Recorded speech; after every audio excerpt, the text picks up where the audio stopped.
Joel 2:28. അന്ന് ഇങ്ങനെ സംഭവിക്കും, എല്ലാവരുടെയും മേൽ എൻ്റെ ആത്മാവിനെ ഞാൻ വർഷിക്കും. ഈ ദൈവനാദത്തെ സ്വീകരിച്ചവൻ, ഈ ദൈവനാദത്തെ ഏറ്റെടുത്തവൻ. ഇവരാണ് മോസസ്, ഇവരാണ് മോസസ്, ഇവരാണ് മോസസ്.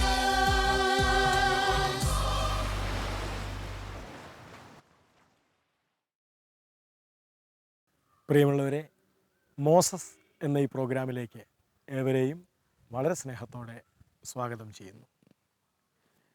കത്തോലിക്ക കരിസ്മാറ്റിക് നവീകരണം സഭയിൽ ആരംഭിച്ചിട്ട് 50 ആണ്ടുകൾ ആവുകയാണ്.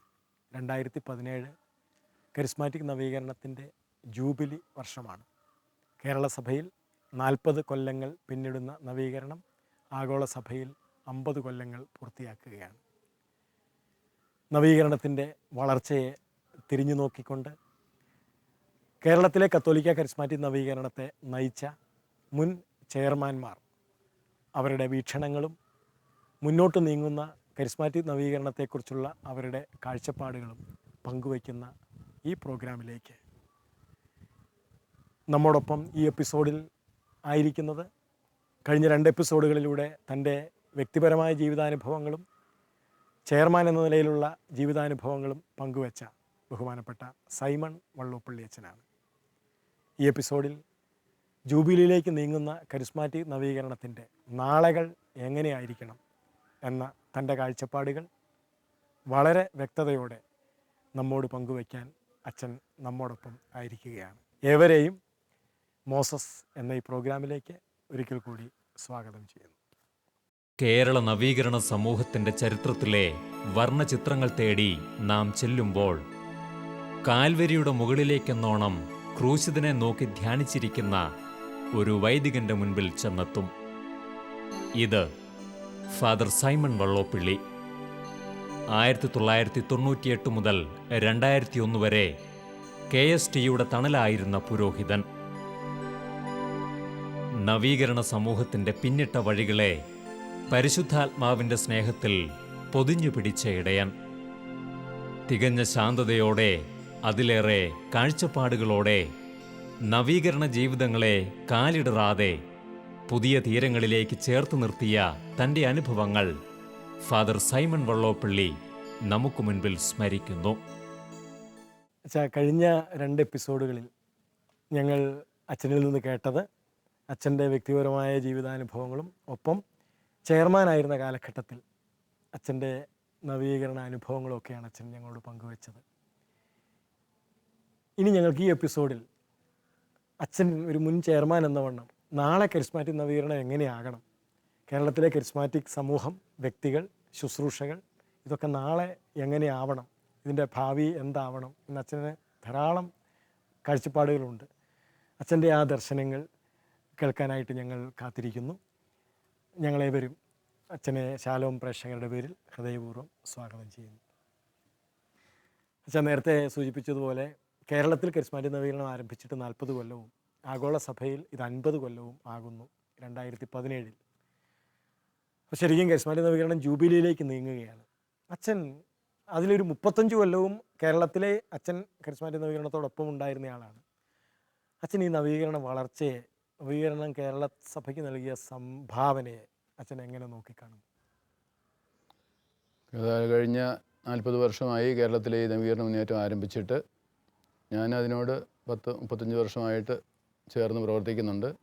അപ്പം എൻ്റെ വ്യക്തിപരമായ അനുഭവത്തിൽ കൂടെ പറഞ്ഞാൽ കർത്താവ് ആഗ്രഹിച്ച ഒരു നവീകരണം സഭയിൽ വളരെ മേഖലകളിൽ ഉണ്ടാവാൻ ഈ മുന്നേറ്റത്തിന് ഒത്തിരി സഹായിക്കാൻ കഴിഞ്ഞിട്ടുണ്ട്. തീർച്ചയായിട്ടും ഒത്തിരിയേറെ മേഖലകളും മുന്നേറ്റങ്ങളും സഭയിലുണ്ട്. ഇത് മാത്രമല്ല, പക്ഷേ കരിസ്മാറ്റിക് നവീകരണ മുന്നേറ്റം വളരെ വ്യക്തമായ സ്വാധീനം സഭയുടെ നവീകരണത്തിന് ചെലുത്തിയിട്ടുണ്ട്. ഉദാഹരണം പറഞ്ഞാൽ നമ്മുടെ കൗദാശിക ജീവിതം, വിശുദ്ധ കുർബാനയിൽ മനുഷ്യൻ പങ്കുചേരുന്നത്, വിശുദ്ധ കുർബാന സ്വീകരിക്കുന്നത്, അത് യോഗ്യതയോടെ സ്വീകരിക്കുന്നത്, ആരാധനകളിൽ പങ്കെടുക്കുന്നത്, ആരാധനകളൊക്കെ അന്നും സഭയിൽ ഉണ്ടായിരുന്നു. പക്ഷെ ഇന്നിപ്പോൾ ഒത്തിരി സ്ഥലങ്ങളിൽ ആരാധനകളുണ്ട്, നിത്യാരാധനകളുണ്ട്. അതിനെല്ലാം പ്രേരണ ഒരു പരിധി വരെ ഈ നവീകരണ മുന്നേറ്റത്തിൽ നിന്ന് ലഭിച്ചതാണ് ആരാധനാ ജീവിതത്തിൽ. അപ്പോൾ കൗദാശ ജീവിതത്തിലെ വളർച്ച, മനുഷ്യനെ കൊമ്പസായിരിക്കുന്നു. പണ്ടൊക്കെ ആണ്ടിലൊന്നോ എപ്പോഴെങ്കിലും കൊമ്പസായിരിച്ചിരുന്ന മനുഷ്യനായിരുന്നു. ഇപ്പോഴതെപ്പറ്റിയുള്ള ബോധ്യങ്ങളൊക്കെ വളർന്നു വന്നിട്ടുണ്ട്. അങ്ങനെ അതുപോലെ വിവാഹ ജീവിതത്തിലേക്ക് ഒന്ന് ദമ്പതികളുടെ സെല്ലുകളും മറ്റൊക്കെ രൂപപ്പെട്ടു വന്നു. അപ്പോൾ ഈ കുടുംബജീവിതം അതെങ്ങനെ പരിശുദ്ധാത്മശക്തിയിൽ നവീകരിക്കാൻ കഴിയും, അതെങ്ങനെ ആ കൗദാശ ജീവിതം ആസ്വദിക്കാൻ കഴിയും എന്നൊക്കെ മനുഷ്യർക്ക് ബോധ്യം വന്നിട്ടുണ്ട്. ഇപ്പോൾ കുടുംബജീവിതത്തിൻ്റെ വിശുദ്ധിയുടെ മേഖലകളിൽ വളരെ സ്വാധീനം നവീകരണ മുന്നേറ്റം ചെലുത്തിയിട്ടുണ്ട്. പിന്നെ ഈ ഒരു പരിധിവരെ തിരുവചനത്തെ മനുഷ്യൻ കാര്യമായിട്ടൊക്കെ അറിയാൻ തുടങ്ങിയത് കരിസ്മാറ്റിക് നവീകരണത്തിലേക്ക് വന്നപ്പോഴല്ലേ? തീർച്ചയായും. അന്നൊക്കെ നമുക്കൊരു ബൈബിള് പല വീടുകളിലും ഇല്ലായിരുന്നു, ചിലർക്ക് ഉണ്ടായിരുന്നു. ഉണ്ടെങ്കിൽ തന്നെയും അത് വായിക്കാറ് പതിവില്ലായിരുന്നു. ഈ നവീകരണ മുന്നേറ്റം വന്നതിന് ശേഷം ഇപ്പം എല്ലാ വീടുകളിലും ബൈബിളുണ്ടായി, എല്ലാ വ്യക്തികൾക്ക് സ്വന്തമായിട്ട് ബൈബിളുണ്ടായി. ലക്ഷക്കണക്കിന് ബൈബിളിൻ്റെ കോപ്പികൾ അടിച്ച് വിതരണം ചെയ്യാൻ തുടങ്ങിയത് ഈ നവീകരണ മുന്നേറ്റം ആരംഭിച്ച ശേഷമാണ്. മുരിങ്ങൂർ ധ്യാന കേന്ദ്രം അതിന് വലിയ ഒരു സ്വാധീനം പ്രാധാന്യം കൊടുത്തിട്ടുണ്ട്. അപ്പോൾ ഇന്ന് ലക്ഷക്കണക്കിന് വിശുദ്ധ ഗ്രന്ഥ മലയാള പരിഭാഷ ഇന്ന് പോകുന്നുണ്ടെങ്കിൽ അതിൻ്റെ അർത്ഥം അത്രയും ആളുകൾ ബൈബിൾ സ്നേഹത്തോടെ വാങ്ങിക്കുന്നുണ്ട്, അത് വായിക്കുന്നുണ്ട്, ജീവിതത്തിൻ്റെ ഭാഗമാക്കി മാറ്റുന്നുണ്ട് എന്നാണ് നമുക്ക് മനസ്സിലാക്കാൻ കഴിയുന്നത്. ഒപ്പം തന്നെയാണ് ഇതുപോലെ ഇപ്പോൾ മാധ്യമങ്ങളിൽ ശാലോം, ഡിവൈൻ വിഷൻ, ഇങ്ങനെ എനിക്ക് തോന്നുന്നു അതൊക്കെ കരിസ്മാറ്റിക് നവീകരണത്തിൻ്റെ കടന്നുവരവിൽ. അതെ അതെ അതെ മാധ്യമരംഗത്ത് തീർച്ചയായും ഈ ശാലോം ഇതൊക്കെ ആരംഭിക്കുന്നത് ഒരു ചെറിയ പ്രസിദ്ധീകരണം പോലെയാണ്. ശാലോം മാസിക, സൺഡേ ശാലോം, അതിനുശേഷം ഈ ശാലോം TV. അപ്പോൾ ഇത് ലോകത്ത് മുഴുവൻ വലിയൊരു പ്രഘോഷണ രംഗത്തേക്ക് വന്നു. അപ്പോൾ അതിൻ്റെയൊക്കെ തുടക്കം നവീകരണ ജീവിതാനുഭവം കിട്ടിയ ഏതാനും വ്യക്തികൾ നമ്മുടെ ബെന്നി സാറിൻ്റെയൊക്കെ നേതൃത്വത്തിൽ അവർ കൂടി പ്രാർത്ഥിച്ച് കർത്താവ് അവരെ വഴി നടത്തിയ മേഖലകളായി കാണുന്നത് മുഴുവൻ.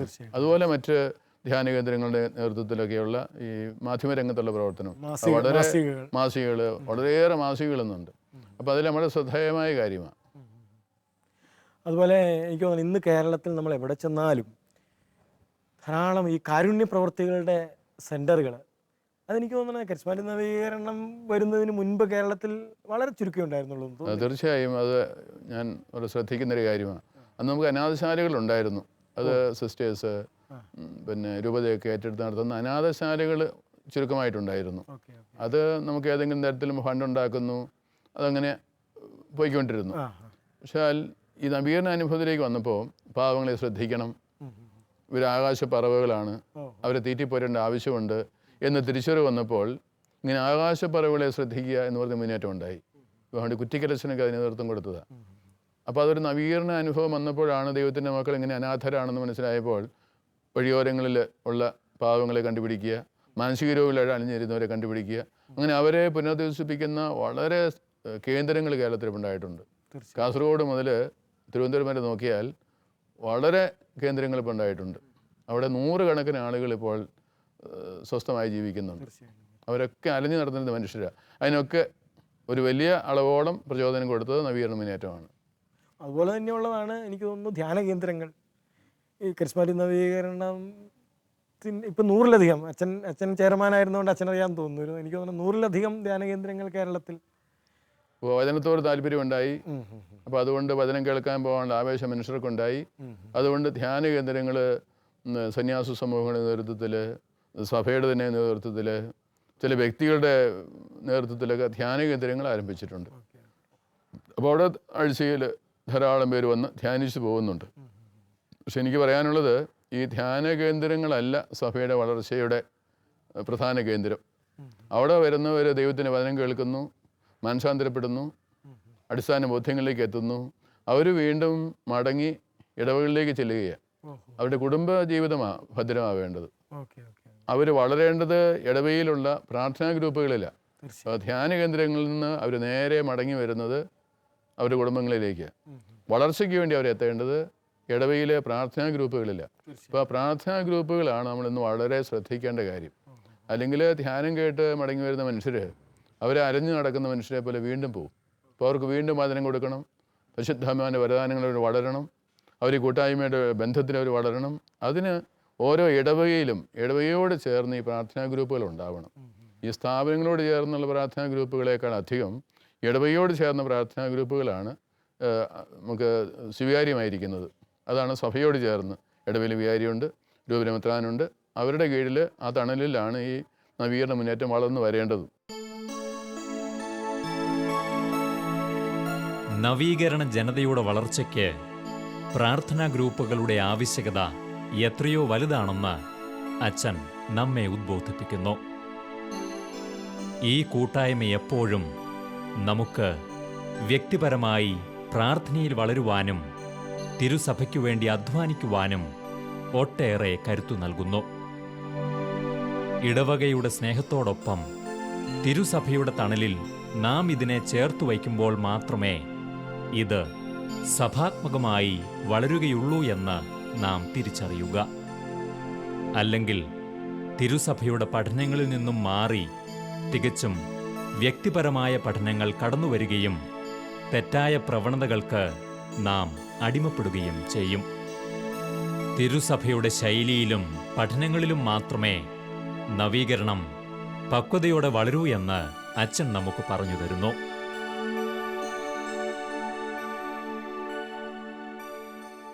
ഇത് നമ്മൾ കരിസ്മാറ്റിക് നവീകരണം അച്ഛൻ വിലയിരുത്തിയതുപോലെ ധാരാളം നന്മകൾ കേരള സഭയിൽ മനുഷ്യർക്ക് പ്രദാനം ചെയ്തു.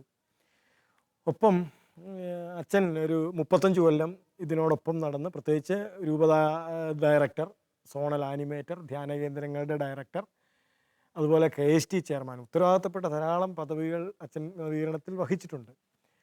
അച്ഛൻ ഈ കേരളത്തിലെ കരിസ്മാറ്റിക് നവീകരണ വളർച്ചയിൽ പടിപടിയായി ഇത് വളർന്നപ്പോൾ ചില മേഖലകളിലെങ്കിലും നമുക്ക് ആദ്യമുണ്ടായിരുന്ന പലതും ഇന്ന് നഷ്ടപ്പെട്ടു എന്ന് അച്ഛന് തോന്നിയിട്ടുണ്ടോ? ഇപ്പോൾ നവീകരണത്തെ ഇപ്പോൾ വിലയിരുത്തുമ്പോൾ നഷ്ടപ്പെട്ടു എന്ന് തോന്നിയില്ലെങ്കിലും കുറവ് വന്നിട്ടുണ്ട് എന്ന് തോന്നിയിട്ടുണ്ട്. അതിൽ പ്രധാനമായിട്ടും എനിക്ക് പറയാനുള്ളത് പ്രാർത്ഥനാ ഗ്രൂപ്പുകളുടെ കാര്യമാണ്. അപ്പോൾ പ്രാർത്ഥനാ ഗ്രൂപ്പുകളുടെ പ്രസക്തി എന്താണെന്ന് പലർക്കും അറിയാത്തതുകൊണ്ടോ പല സാഹചര്യം കൊണ്ടോ പ്രാർത്ഥനാ ഗ്രൂപ്പുകളെ ശ്രദ്ധിക്കാൻ കഴിയുന്നില്ല. അപ്പോൾ നവീകരണം നാളെ മുന്നോട്ട് പോകണമെങ്കിൽ തീർച്ചയായിട്ടും ഈ പ്രാർത്ഥനാ ഗ്രൂപ്പുകളെ തന്നെ ശ്രദ്ധിക്കണം. പിന്നെ നമുക്ക് നഷ്ടപ്പെട്ടു പോയിക്കൊണ്ടിരിക്കുന്ന ഒരു കാര്യം കൂട്ടായ്മയുടെ അനുഭവമാണ്.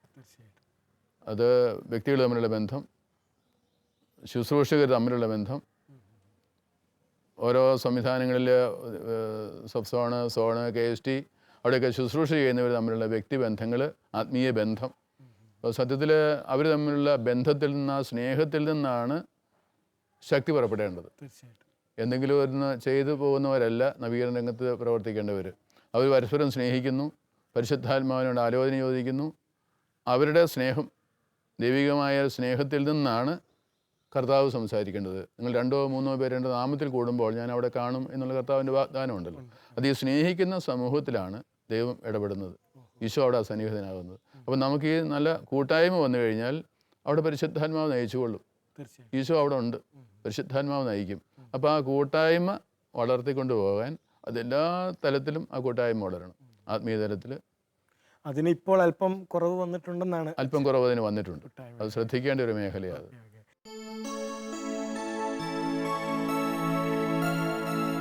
അതെ, നവീകരണം വളരേണ്ടത് വിശുദ്ധവും പരിപാവനവുമായ തിരുസഭയോടൊത്താണ്. കാരണം അത് തിരുസഭയുടേതാണ്, അനാദിയിലെയുള്ള സ്വർഗീയ പദ്ധതിയാണ്. അതുകൊണ്ട് തന്നെ ഗൗരവത്തോടെയും അതിലേറെ വിശുദ്ധിയോടെയും വേണം നാം ശുശ്രൂഷാ ജീവിതത്തിലേക്ക് കടന്നുവരുവാൻ. കൂദാശ ജീവിതത്തിലൂടെയും വരദാനങ്ങളുടെ പങ്കുവയ്ക്കലിലൂടെയും നാം വിശുദ്ധിയിൽ മുന്നേറണം. ത്രിത്വത്തിൻ്റെ തണലിൽ നാം ചേർന്നിരിക്കണം. ആത്മാക്കളെ നമ്മുടെ നാഥനായി നേടുന്നതിൽ അഭിമാനിക്കണം. സുവിശേഷത്തെ പ്രതി ചെയ്യുന്ന ഏത് കാര്യവും മഹത്തരമായി നാം കാണണം. സ്വാർത്ഥത തെല്ലും കടന്നുവരാതെ ജാഗ്രതയോടെ ദൈവസന്നിധിയിൽ വ്യാപരിക്കണം. പണം, പ്രശസ്തി, അധികാരം എന്നീ പ്രലോഭനങ്ങളിൽ വീണാൽ തിന്മ നമ്മെ വലിയ നാശത്തിലേക്ക് തള്ളിവിടുമെന്ന് തിരിച്ചറിയുക. ആയതിനാൽ ഓരോ സുവിശേഷ ശുശ്രൂഷകനും വിശുദ്ധിയിൽ വളരുവാനും മറ്റുള്ളവരെ വിശുദ്ധിയിൽ വളർത്തുവാനും ശ്രമിക്കേണ്ടതാണെന്ന് സൈമൺ അച്ഛൻ നമ്മെ ഉദ്ബോധിപ്പിക്കുന്നു. അച്ഛൻ നേരത്തെ സൂചിപ്പിച്ചൊരു കാര്യമുണ്ട്. കഴിഞ്ഞ എപ്പിസോഡിൽ അച്ഛൻ ഞങ്ങളോട് സംസാരിച്ചിരുന്നു. ഈ അൽമായ രൂപീകരണമാണ് അച്ഛനും അതുപോലുള്ള പലരും ശ്രദ്ധിച്ചിരുന്നത് എന്ന്. ആ തലത്തിൽ അൽമായ നല്ല അവബോധമുള്ള അൽമായർ രൂപപ്പെടുന്നത് പഴയ പോലെ അങ്ങനെ രൂപപ്പെടുന്നില്ലേ? അച്ഛൻ അക്കാര്യത്തെക്കുറിച്ച് എന്താണ് അച്ഛൻ്റെ ഒരു? ഇപ്പോൾ നമ്മൾ കേൾക്കുന്ന ഒരു പരാതി, പണ്ട് ഉള്ളവരേ ഉള്ളല്ലോ ഇപ്പോഴും, പുതിയ ആളുകൾ വരുന്നില്ലല്ലോ. എന്നാൽ എല്ലാ ആഴ്ചയിലും ധ്യാന കേന്ദ്രങ്ങളിൽ നിന്ന് ആയിരക്കണക്കിന് ആളുകൾ ധ്യാനിച്ച് പുറത്ത് വരുന്നുണ്ട്. എന്തിനാ അവർ നിലനിന്ന് പോകാത്തത്?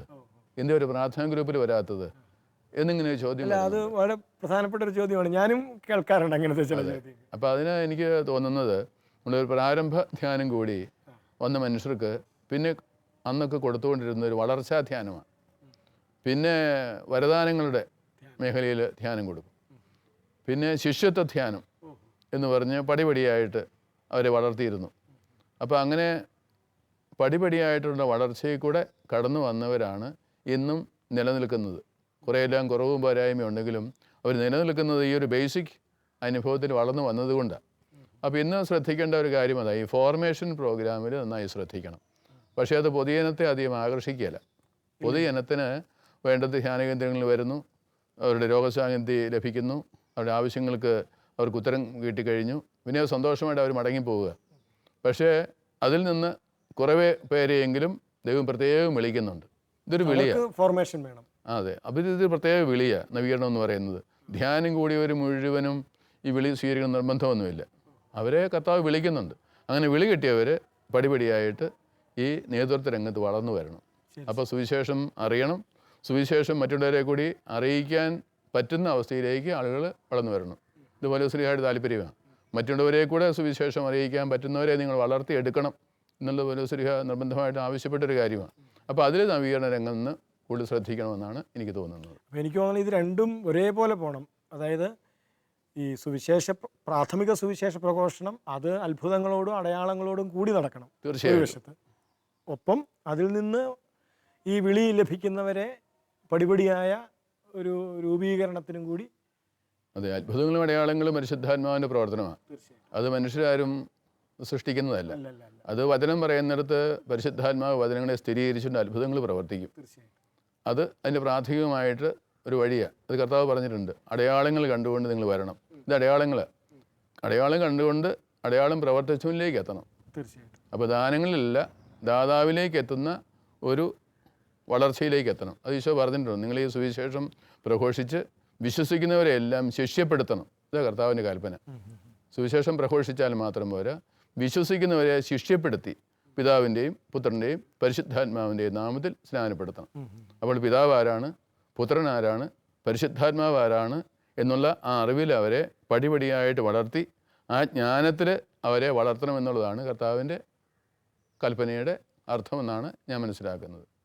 അച്ഛാ, ഇപ്പം അച്ഛൻ ഈ ഒരു നവീകരണത്തിലെ ധാരാളം നന്മകളെക്കുറിച്ച് നമ്മളൊരു വിലയിരുത്തൽ നടത്തി, അല്ലെങ്കിൽ അച്ഛൻ ചർച്ച ചെയ്തു.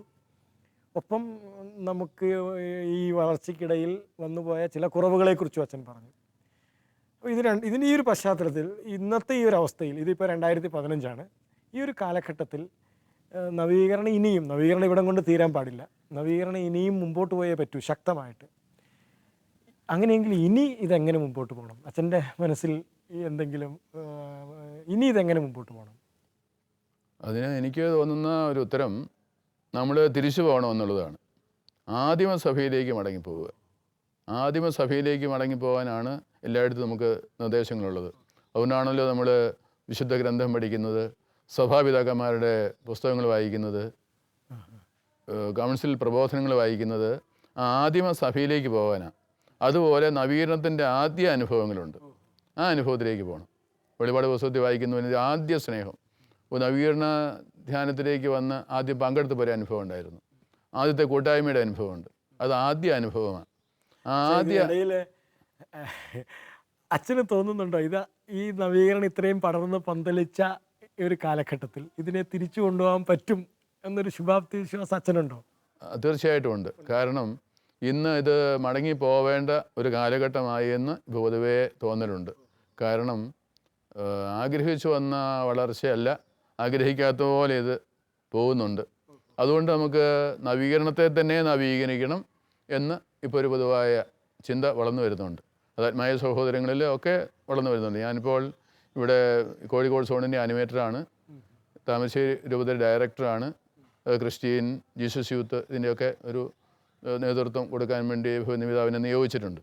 ഇപ്പോൾ നമ്മുടെ കുഞ്ഞുങ്ങൾക്കും യുവാക്കൾക്കും ഒക്കെ ഒരു ആഗ്രഹം വന്നു, ഇത് പണ്ട് ഇങ്ങനെയല്ലായിരുന്നല്ലോ, നമുക്കിത് മടങ്ങിപ്പോകണം, നമുക്ക് കൂട്ടായ്മയിലേക്ക് വരണം, എല്ലാ ഇടവയിലും ഒരു പ്രാർത്ഥനാ ഗ്രൂപ്പ് ഉണ്ടാവണം എന്ന് വിചാരിച്ചപ്പോൾ ഈ മേഖലയിൽ എല്ലാ ഇടവയിലും പ്രാർത്ഥനാ ഗ്രൂപ്പിന് വേണ്ടി തീവ്രമായിട്ട് നമ്മുടെ ആത്മായ സഹോദരങ്ങൾ പരിശ്രമിക്കുന്നുണ്ട്. അതുപോലെ ജീസസ് യൂത്തിൻ്റെ ഒരു ഗ്രൂപ്പ് ഓരോ ഇടവയിലും തുടങ്ങണം, 2-3 പേര് മതി. അപ്പോൾ അങ്ങനെ ഇത് മനുഷ്യരുടെ ആഗ്രഹമായിട്ടും ദാഹമായിട്ടും വരുന്നുണ്ട്. അങ്ങനെയെങ്കിൽ അച്ഛൻ പറഞ്ഞതുപോലെ ഇത് മടങ്ങി പോകണം, പോയേ പറ്റൂ. തീർച്ചയായിട്ടും മടങ്ങിപ്പോകാൻ സാധിക്കും. ഓക്കെ, അങ്ങനെയെങ്കിൽ ഒരു വഴി എന്തായിരിക്കും മടങ്ങിപ്പോകാനുള്ള നമ്മൾ ചെയ്യേണ്ട ആദ്യത്തെ വഴി എന്തായിരിക്കും? ഈ മടങ്ങിപ്പോക്കലിന് നമ്മൾ സ്വീകരിക്കേണ്ട ആദ്യ ചുവട് എന്തായിരിക്കണം? അതിന് നേതൃത്വ ലെവലിലുള്ളവർ തന്നെ ഇരുന്ന് കൂട്ടായ്മയിൽ വീണ്ടും പരിശുദ്ധാത്മാവിനോട് ആലോചിച്ചുകൊണ്ട് മുന്നോട്ട് പോകുക എന്നുള്ളതാണ്. തീർച്ചയായിട്ടും അവർ കൂട്ടായ്മയിൽ വീണ്ടും ഒരുമിച്ച് വരണം, വളരെ വസ്തുനിഷ്ഠമായിട്ട് വിലയിരുത്തണം. ഇത്രയും നാളത്തെ വളർച്ച ഇപ്പോൾ ഇതെങ്ങോട്ടാണ് പോകുന്നത്, അപ്പോൾ ഇനി എന്ത് ചെയ്യണം. അപ്പോൾ അങ്ങനെ തീർച്ചയായിട്ടും ഇത് പുറകോട്ട് പോവുക എന്നുള്ളതല്ല, അതിൻ്റെ ആദ്യമേ ചൈതന്യത്തിലേക്ക് എത്തുക എന്നുള്ളതാണ് പ്രധാനപ്പെട്ട കാര്യം. ധ്യാന കേന്ദ്രങ്ങൾക്കും വളരെ വ്യക്തത വേണം, ഈ നമ്മുടെ സംവിധാനങ്ങൾക്കും വളരെ വ്യക്തത വേണം. എങ്കിലേ നമുക്ക് കൂട്ടായ്മയിൽ ഈ അടുത്തൊരു ഘട്ടത്തിലേക്ക് കരിസ്മാറ്റിക് നവീകരണം. ഞാനിപ്പോൾ ബഥാനിയ സെൻറ്ററിൻ്റെ ഡയറക്ടറായിരുന്നു ഒരു 3 വർഷം. അതിനുശേഷമാണ് KSTയുടെ ചാർജ് എടുത്ത് എമ്മാവൂസിലേക്ക് എത്തിയത്. ഇപ്പോൾ ഞാൻ NRC എന്ന് പറഞ്ഞിട്ടുള്ള പ്രസിദ്ധമായ ധ്യാന കേന്ദ്രത്തിൽ, കൊളുത്തുവേൽ ധ്യാന കേന്ദ്രത്തിൻ്റെ സ്പിരിച്വൽ ഫാദറായിട്ട് ഇപ്പോൾ ഇവിടെ ആയിരിക്കുക. 1 മാസമേ ആയുള്ളൂ ഇവിടെ വന്നിട്ട്. അപ്പോൾ ഈ ധ്യാന കേന്ദ്രത്തിന് അതിൻ്റേതായിട്ടുള്ള ആ ഒരു നല്ല വ്യക്തത വേണം, ഞങ്ങളെന്താണ് ചെയ്യേണ്ടത് എന്നുള്ളതിനെ പറ്റിയുള്ള നല്ല വ്യക്തത വേണം. അല്ലെങ്കിൽ ധ്യാന കേന്ദ്രങ്ങളിൽ കേന്ദ്രീകരിച്ച് ജനങ്ങൾ വരിക പോവുക, ഇതൊരു ഭക്തി പ്രസ്ഥാനം പോലെ വളർന്നു വരും. ഇപ്പോൾ നൊവേനയ്ക്ക് പോകുന്നു, അപ്പോൾ 7 വെള്ളിയാഴ്ച അടുപ്പിച്ച് ഇന്ന സ്ഥലത്ത് പോവുക, ഇന്ന ധ്യാന കേന്ദ്രത്തിൽ പോവുക, മാതാവിനോട് ഇങ്ങനെ പ്രാർത്ഥിക്കുക, അത് ഒക്കെ നല്ല കാര്യങ്ങളാണ്. അത് സഭയിൽ പ്രോത്സാഹിപ്പിക്കുന്നത് നല്ലതായ കാര്യങ്ങളുമാണ്. പക്ഷെ നവീകരണ മുന്നേറ്റം എന്ന് പറയുന്നത് അങ്ങനെ ഭക്തി പ്രസ്ഥാനമല്ല. ഇങ്ങനെ ഇത്ര ദിവസം പോയി ധ്യാനം കൂടിയാൽ, ഇത്ര വെള്ളിയാഴ്ച അവിടെ പോയി ജാഗരണ പ്രാർത്ഥനയിൽ പങ്കെടുത്താൽ നിൻ്റെ ഉദ്ദിഷ്ട കാര്യം സാധിച്ചു കിട്ടും. അത് നവീകരണ രംഗത്തിൻ്റെ ഔദ്യോഗിക മേഖലയിൽ പ്രോത്സാഹിപ്പിക്കേണ്ട ഒരു കാര്യമല്ല. നവീകരണ രംഗത്തിൽ മനുഷ്യരെ ആത്മീയമായിട്ട് വളർത്തി, പക്വതയിൽ വളർത്തി, സഭയ്ക്ക് ഉപകാരപ്രദമായ വ്യക്തികളെ പ്രദാനം ചെയ്ത് അവർ സഭയുടെ ഭാഗമായിട്ട് വളർന്നു വരണം. ബാക്കി ഈ പ്രാർത്ഥന, നൊവേന ഒന്നും നിഷിദ്ധമല്ല. അതിന് നമുക്ക് അവസരങ്ങൾ ധാരാളമുണ്ട്. നവീകരണ രംഗത്തുള്ളവരും അതിന് പോയി എന്ന് വിചാരിച്ചിട്ട് തെറ്റൊന്നുമില്ല. പക്ഷേ പ്രയോറിറ്റി കൊടുക്കേണ്ട മേഖലകൾ തിരിച്ചറിയണം എന്ന് മാത്രം. അപ്പോൾ അതുകൊണ്ട് നവീകരണത്തിൽ ഒരു തിരിച്ചുവരവ്, അച്ഛൻ പറഞ്ഞ ആ വാക്ക് ഞാൻ വീണ്ടും ഉപയോഗിക്കുന്നു, ഒരു തിരിച്ചുവരവ് നവീകരണത്തിൽ വളരെ അത്യാവശ്യമാണ്. അത് എല്ലാവരും, കരിസ്മാറ്റിക് നവീകരണവുമായി ബന്ധപ്പെട്ട എല്ലാവരും ആ തിരിച്ചുവരവിലേക്ക് തിരിച്ചു നടക്കണം. അതിന് വളരെ പ്രധാനപ്പെട്ട പങ്ക് വഹിക്കേണ്ടത് ധ്യാന കേന്ദ്രങ്ങളും ഒപ്പം നമ്മുടെ നേതൃത്വവും സംവിധാനങ്ങളുടെ നേതൃത്വവുമാണ്.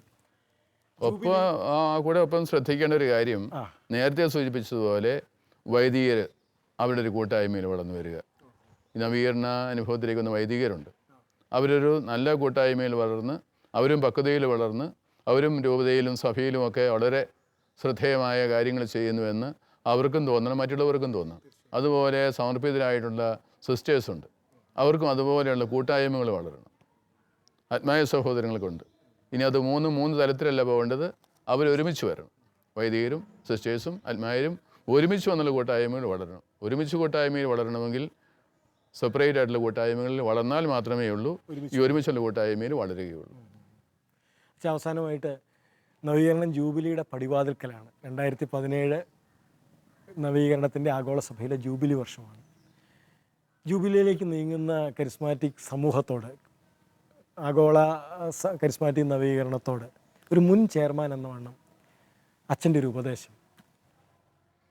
ജൂബിലി ആഘോഷിക്കുമ്പോൾ നമുക്കൊരു വെല്ലുവിളി മുമ്പിൽ വന്നിരിക്കുന്നു എന്നാണ് എനിക്ക് തോന്നുന്നത്.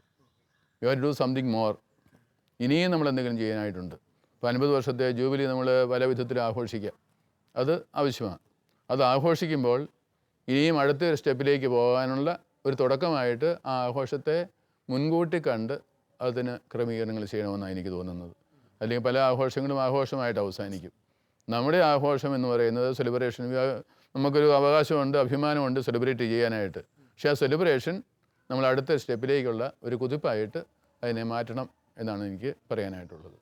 അച്ഛൻ്റെ ഈ ആഴമുള്ള ചിന്തകൾക്ക്, പ്രത്യേകിച്ച് അച്ഛൻ നേരത്തെ പറഞ്ഞതുപോലെ 35 കൊല്ലമായി കേരളത്തിലെ കരിസ്മാറ്റിക് നവീകരണത്തോടൊപ്പം ഒരു ഘട്ടത്തിലും താഴ്ന്നു പോകാതെ വളരെ സ്ഥിരമായ ഒരു നിലനിൽപ്പിൻ്റെ വരമുള്ള സൈമൺ വള്ളോപ്പള്ളി അച്ഛനെ ഞങ്ങൾ ഏറെ സ്നേഹിക്കുന്നു. അച്ഛൻ ഞങ്ങളുമായി പങ്കുവച്ച ഈ വലിയ ആഗ്രഹങ്ങൾ, അച്ഛൻ്റെ സ്വപ്നങ്ങൾ വരും കാലങ്ങളിൽ സഭയിലാകമാനം കരിസ്മാറ്റിക് നവീകരണത്തിലൂടെ നടക്കട്ടെ എന്ന് ഒരിക്കൽ കൂടി ഞങ്ങൾ ആഗ്രഹിക്കുന്നു. എല്ലാ ശാലോം പ്രേക്ഷകരുടെ പേരിലും ഈ കഴിഞ്ഞ 3 എപ്പിസോഡുകളിലൂടെ അച്ഛൻ നൽകിയ വിലപ്പെട്ട ഈ ഓർമ്മകൾക്ക്, അനുഭവങ്ങൾക്ക് എല്ലാവരുടെയും പേരിൽ വളരെ ഹൃദയപൂർവ്വം ഞങ്ങൾ നന്ദി പറയുന്നു. Thank you.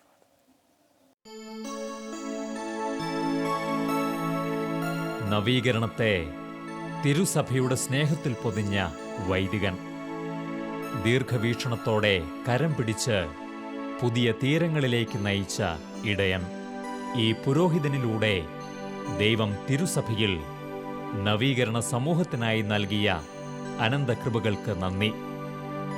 നമ്മെ കാലിടറാതെ നടക്കുവാൻ പഠിപ്പിച്ച വള്ളോപ്പള്ളി അച്ഛൻ്റെ ഈ കാലടിപ്പാടുകൾക്ക് പ്രണാമം.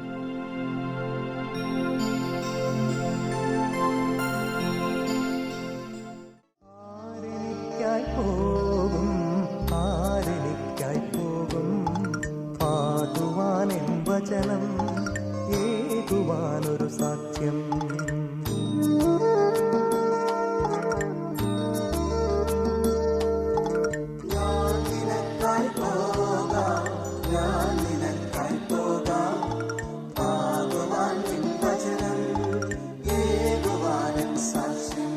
ക്ലേശമോ ദുരിതമോ പീഡനമോ രോഗമോ ദുഃഖമോ നഗ്നതയോ, ക്ലേശമോ ദുരിതമോ പീഡനമോ രോഗമോ ദുഃഖമോ നഗ്നതയോ, അകറ്റുകില്ലെന്നേ ഒരു നാളും അകറ്റുകില്ലെന്നേ കർത്താവേ നിൻ സ്നേഹത്തിൽ നിന്നും. അകറ്റുകില്ലെന്നേ ഒരു നാളും അകറ്റുകില്ലെന്നേ കർത്താവേ നിൻ സ്നേഹത്തിൽ നിന്നും. ആരെനിക്കായി പോകും, ആരെനിക്കായി പോകും, ആകുവാൻ വചനം ഏകുവാനൊരു സാക്ഷ്യം.